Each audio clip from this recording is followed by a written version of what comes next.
I would like to thank Professor Sean Zeligaster for so kindly inviting me to this conference and giving me the opportunity to share some of my research with you. And I would like to thank all of you for your time and attention. I recognize that your presence here represents a significant commitment in terms of time and finances. So I will do my best to pack as much value as I can into the time that we have together. Today, we're going to look at what the recent discovery of and research into insubordinate grammar has to offer us in terms of opening up new interpretive avenues in the book of Isaiah. Over the past 200 years, the various contexts that the Hebrew word key is found in have perplexed scholars and resulted in at least 21 proposed meanings for the word in attempts to explain its function in those contexts. Of those 21 proposed meanings for key, there are only 4 proposals that have received unanimous support over the past 200 years: the complementizer use, the causal use, the conditional use, and the temporal use. My doctoral work is on showing that once you identify key as a complementizer and as a conditional conjunction, and follow these observations up with an inquiry into how complementizers and conditional conjunctions are used cross-linguistically, there is no longer any need to propose any of the other categories, including the causal category. Now, this presentation is not going to be about proving my overall doctoral thesis, since that would take far too long. But if I'm going to suggest some new interpretive possibilities for verses in Isaiah in light of how complementizers are used cross-linguistically, we'll have to spend some of our time looking at a small portion of the insights we've gained into the use of complementizers. And, along the way, we will mostly eliminate the need for proposing that key serves as a causal conjunction. First, let's review the common use of complementizers to orient ourselves on what we're talking about. A complementizer turns a sentence into the complement of a verb, noun, or preposition. In our top example, we see the complementizer here turning this clause into the object of the verb. So, that he should bear the yoke in his youth is good for the man. In our second example, the complementizer is turning this clause into the object of the verb. So the Lord saw that great was the evil of man upon the earth. And in our third example, is introducing the object or the complement of this noun. So you today are witnesses that I have bought everything that was Elimelech's. And in our final example, it's turning this small clause here into the complement of this preposition. So Joseph stored up grain in great abundance like the sand of the sea until that he ceased to number it or measure it. Now in English this doesn't sound very good because different languages have different rules as to which prepositions require complementizers. So I'll give you an English example. God shows his love for us in that he sent his son to die for us. You heard in that. So the preposition followed by that, which is turning the following clause into the object of the preposition. Without the word that, it sounds weird. God shows his love for us in he sent his son for us to die for us. That doesn't sound as good because English has a rule that requires the preposition in to be followed by the complementizer that in this type of construction. And in Hebrew, this type of preposition requires a complementizer. So examples such as these prove that without a doubt, key is a complementizer in biblical Hebrew. In 2007, Nicholas Evans published an article on the cross-linguistic phenomenon of formerly subordinate sentences that are used as main sentences. Formerly, many of these constructions were labeled as sentence fragments and ignored in the grammars. Now, they are heavily studied in the field of pragmatics and are beginning to be studied in the field of generative linguistics. The term for this phenomenon is insubordination. The phenomenon of insubordinate grammar extends beyond complementizers, but we'll be focusing on complementizer insubordination. The example I'm putting on the screen now is an example of a complement clause that is totally insubordinate. Oh, that I had some cake to eat. We see here that we have an exclamation, then we have the complementizer that, and a statement about cake. Without the complementizer, this is not interpreted as a wish. Oh, I had some cake to eat. There's no way to turn this sentence into a wish without the complementizer. So the complementizer is making this whole sentence a complement of nothing. There is no matrix clause to which it could be subordinate. So this is a totally insubordinate complement sentence. I've included in your handout some examples of other insubordinate complementizer constructions, along with examples of those uses in Biblical Hebrew. However, we will not take the time to analyze these in the present presentation because I have more interesting things to show you. Since 2007, there's been shown to be a spectrum between subordinate clauses and insubordinate clauses. The complementizer examples we looked at earlier all fall on the fully subordinate end of the spectrum, while the example on the screen falls on the other end of the spectrum as a totally insubordinate clause. The clauses that fall between these two extremes are commonly referred to as semi-insubordinate clauses, or you could call them semi-subordinate clauses. It's in between subordination and insubordination, so whichever title you prefer. We'll now turn to discussing the most frequent semi-insubordinate clause type in the Hebrew Bible. The semi-insubordinate use of complementizers we'll be looking at is what I'm labeling as privileged context semi-insubordination, or PCSI. In the literature, it's called causal insubordination, with quotes around the word causal and an explanation that it's not really about causality. I'm using the label PCSI to avoid falsely giving the impression that this construction imposes causal semantics. For us to get a general idea of what PCSI constructions do, we need to take a moment to recognize what happens when subordinate structures are attached to higher levels of the syntactic tree. First, let's look at a basic causal sentence whose causal phrase is an adjunct of the lower part of the syntactic tree. Please note two things. First, this is a simplified tree. I'm ignoring all the irrelevant aspects of the tree. So if there's a generative linguist here who's looking at my tree and is feeling offended, please know I'm excluding many things intentionally to keep this simple. Second, I changed this example after I printed out the handout, so don't bother looking for this example on your handout. I thought that this example would actually be much clearer. So let's look at it. Do you want some biscuits because I have some left over from last night?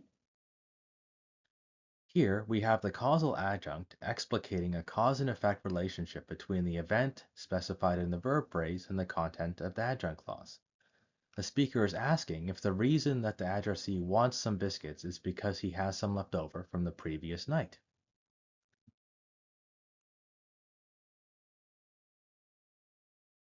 But if we attach a causal adjunct higher up the tree in the speech act layer, we now get a cause for the speech act itself. Consider our second example. Do you want some biscuits? Because I have some left over from last night. In this sentence, the causal clause provides the reason for why the speaker is offering biscuits to the addressee. Although these sentences both contain the same words, they are significantly different in syntactic structure and meaning. That syntactic difference is communicated by a small pause before the word because, which is indicated by the comma that I'm putting here. It is a small pause that indicates to the listener that the causal clause should be understood to be higher up the syntactic tree. A fascinating fact about adjuncts that are added above the illocutionary act phrase, so that's here. So illocutionary force is up here. You can also call the illocutionary act phrase the illocutionary force phrase. So this clause is added above it.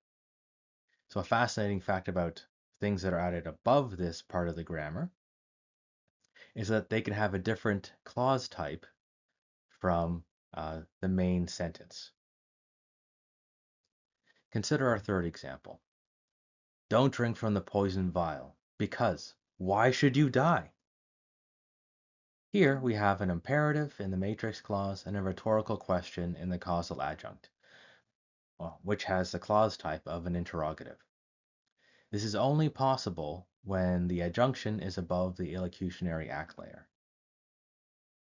There's a lot more that could be said about these sentences and their syntactic trees, but I only want us to notice that it is possible to move an adjunct into the speech act layer of a sentence, which results in a semi-subordinate relationship between the main sentence and the content of the adjunct.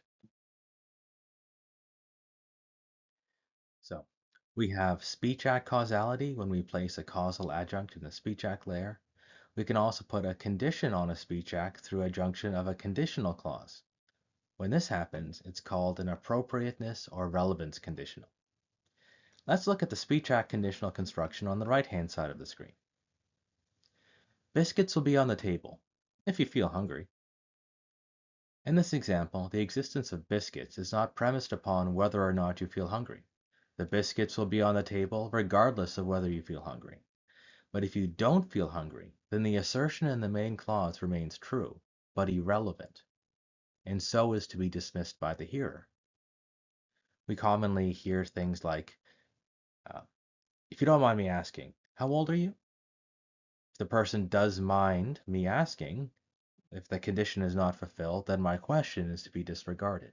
Similarly, the statement, there will be biscuits on the table, is to be disregarded if the addressee does not feel hungry. It's an irrelevant thing for me to say. So, causal adjuncts and conditional adjuncts can be attached to the speech act layer of the syntactic tree, and they bring with them their causal and conditional semantics. But what happens when a complementizer phrase is attached to the speech act layer? In Spanish, a complementizer phrase can be added as an adjunct to the speech act layer. Since complementizers do not bring with them causal semantics or conditional semantics, they merely serve to indicate that the complement clause is to be understood as the context for understanding the matrix clause. In this example, the speaker declares that she is leaving, and then adds a complement clause that provides the context necessary to properly understand her declaration. Her declaration is that she is leaving. Her declaration that she is leaving is to be understood within the context of the fact that it is quarter to the hour. PCSI constructions can superficially appear similar to causal constructions. We could understand this as, or replace that with because. I'm leaving because it's quarter to the hour. So you could think of this as a causal construction, but K, Spanish K, is not a causal conjunction. So that would be an erroneous way to understand this text. Now, unfortunately, English does not use this type of semi-insubordinate construction, so there's no way of making a direct translation. We have to create a phrase that gets the point across that the complement clause is the context for understanding the matrix clause. So I'm adding the phrase, I'm saying this in light of the fact that, in order to indicate the general contextual relationship between the clauses, and in order to have some way to preserve the complementizer in the translation. The benefit of recognizing that the complement clause provides the context, rather than the cause or condition, is that we are not forced to impose causal or conditional semantics where there are none. Often, the context provided will allow the hearer to infer a causal relationship, but there's no need to impose a causal relationship. So we need to be careful that we do not impose our inferences upon the grammar. Consider the following sentence, which I'm breaking up and labeling as parts A, B, and C. Part A, the kettle is boiling. Part B, think about the fact that. Part C, you turned the burner on 10 minutes ago. You likely infer a causal relationship between A and C. So you see the kettle is boiling, and you look at part C, and you turned the burner on 10 minutes ago. Well, why is the kettle burning? Because you turned the burner on 10 minutes ago. Now, we don't want to say that the imperative in B, think about the fact that, is a causal phrase telling you that C is the cause of A. There's nothing about B that should give us that interpretation. It is purely the fact that Our minds reason a causal relationship between A and C, that we're thinking in terms of causality. Similarly, we should be careful not to impose causal semantics upon the Spanish complementizer K, which is not a causal conjunction. Nor should we assume that the biblical Hebrew complementizer key carries causal semantics just because it's found in contexts where we infer causal relationships.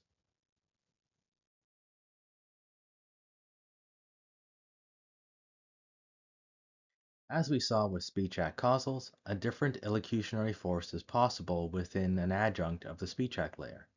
So we are not surprised when we see that PCSI constructions allow a different illocutionary force to exist within the adjunct. In the bottom example, we have the imperative, shut up, and the rhetorical question that gives sense to the imperative, can't you hear that I'm speaking? I can think of no way to salvage the complementizer in an English translation, and neither can my Spanish-speaking friends. Both they and I believe that the most sensible way forward is to translate the text as two contiguous sentences with a semicolon demonstrating that they are related to each other. So the semicolon here is how I'm translating this complementizer. Within this framework for understanding PCSI constructions, let's turn to Isaiah 52. In Isaiah 52, we have the command for the Israelites to depart from Babylon. This command to depart is followed by two key clauses that clearly contrast the exodus from Babylon to the exodus from Egypt.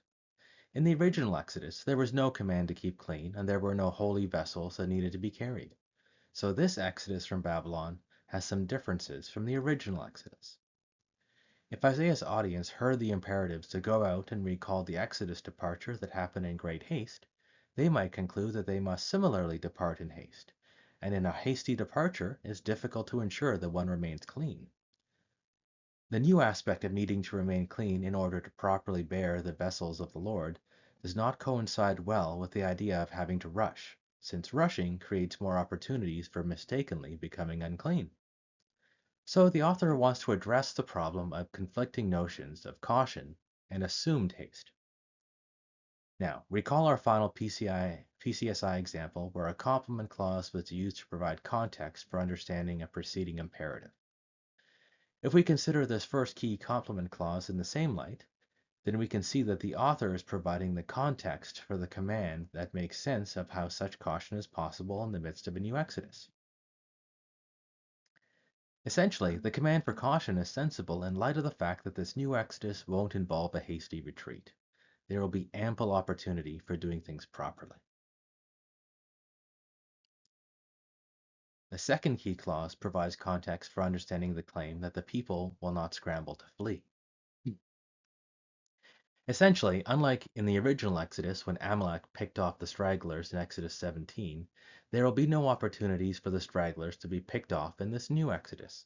The Lord will not only lead the way, but he will also be the rear guard, so no attacks from behind are possible. The context for understanding the assertion that they will not have to scramble to flee is the fact that the Lord himself guarantees their safety on every side. I've searched 22 commentaries for an explanation on how to understand the first key clause. Of those, I found one commentary from 1847 by Albert Barnes, who suggested that the first key clause explains how it's possible for the priests to keep clean during their departure. So, in a sense, I'm not offering an entirely new interpretation of this text. But, unlike Albert Barnes, I am basing this interpretation on how living languages use complementizers like key. Next, let's look at a construction that has caused some scholars to suggest that key came to lose most of its syntactic and semantic value. Throughout the book of Isaiah, there are a total of 13 occurrences of ki ko amara denai. Of those 13 occurrences, 12 follow the pattern of PCSI constructions that we've been discussing. One is best analyzed as a different use of insubordinate grammar, which we will discuss next. The 12 that follow the PCSI pattern can be divided evenly into two groups.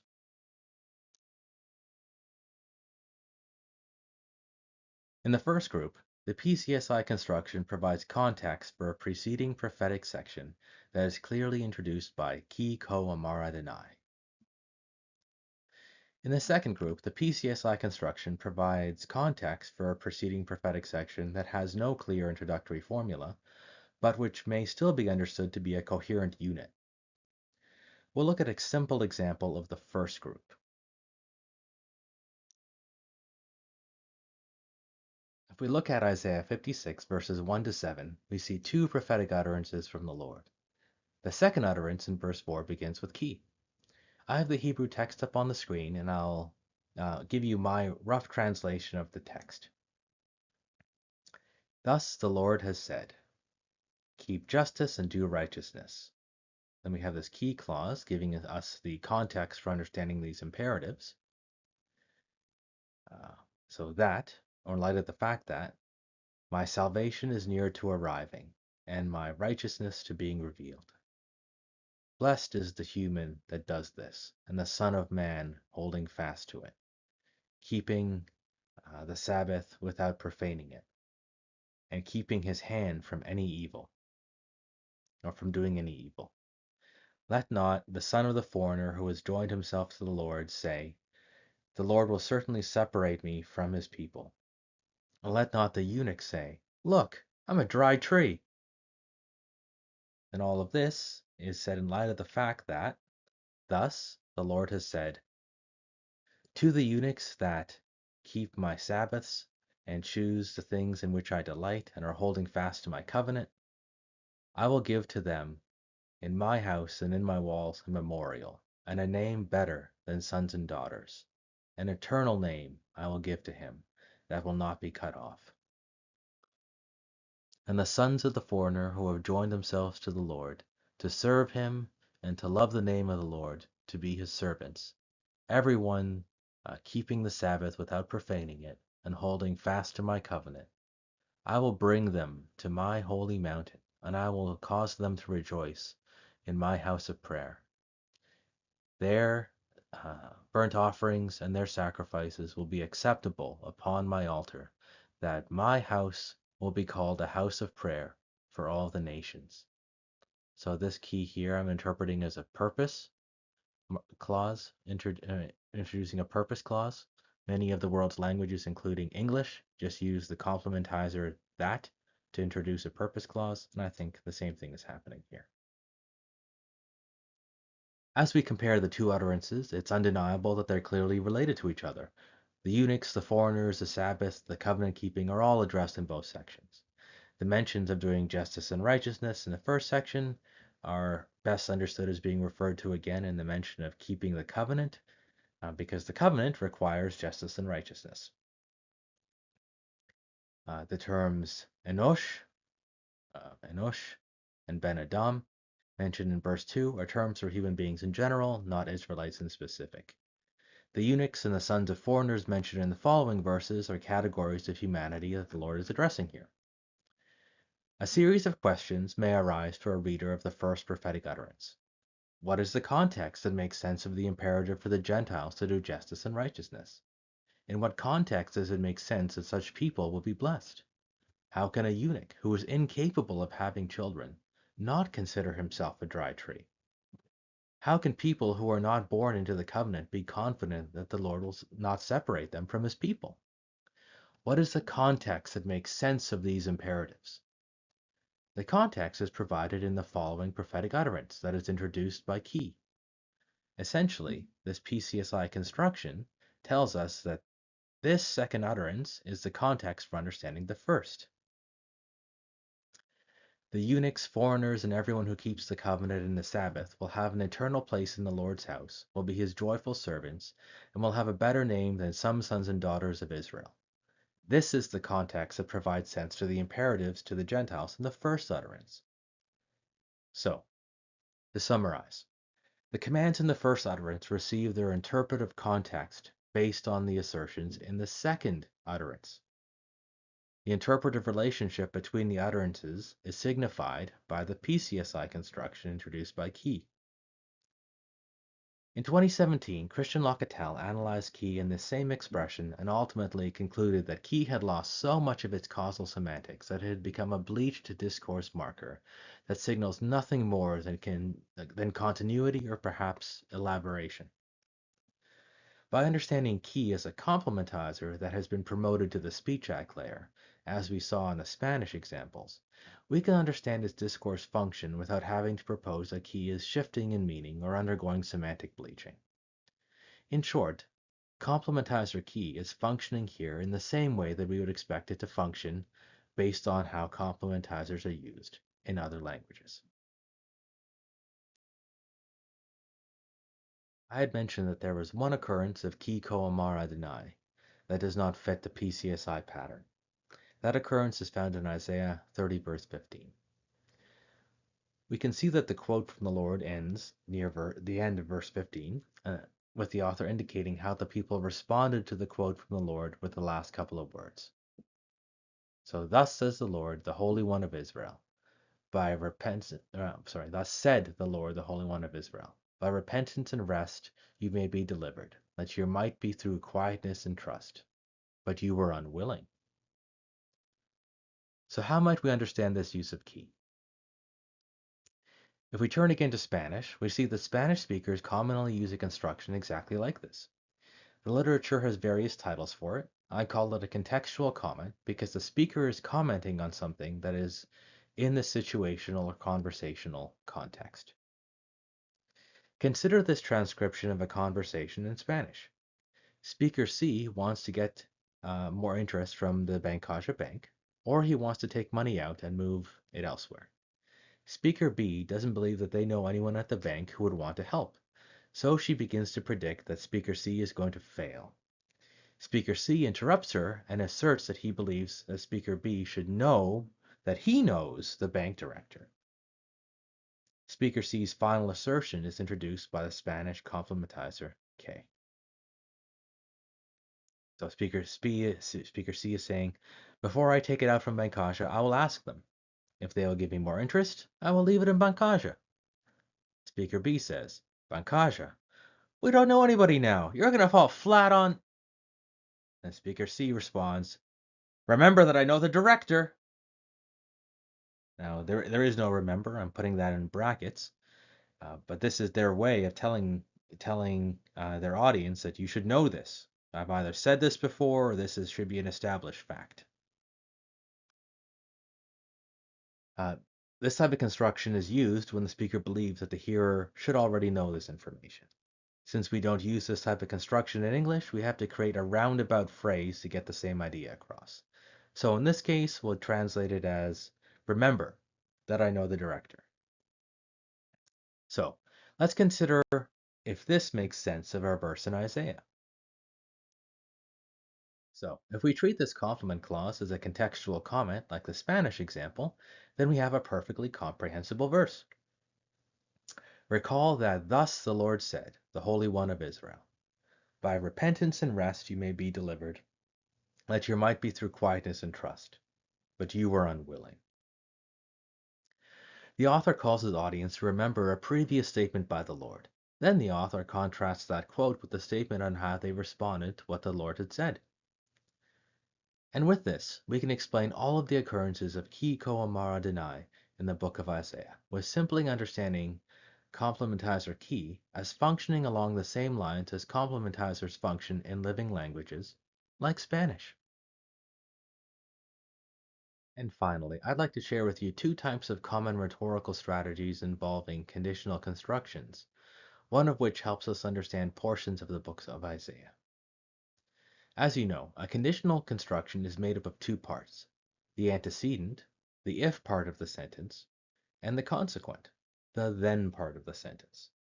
When one of these two parts is obviously true or obviously false, we are no longer dealing with a truly hypothetical conditional. Instead, we're dealing with a rhetorical strategy for emphatically asserting or emphatically denying either the consequent or the antecedent. Consider the case of what is called a Dracula conditional. If that man is innocent, then I'm Count Dracula. The speaker obviously does not believe himself to possibly be Count Dracula. So his use of an obviously false consequent is a way of emphatically denying the truthfulness of the antecedent.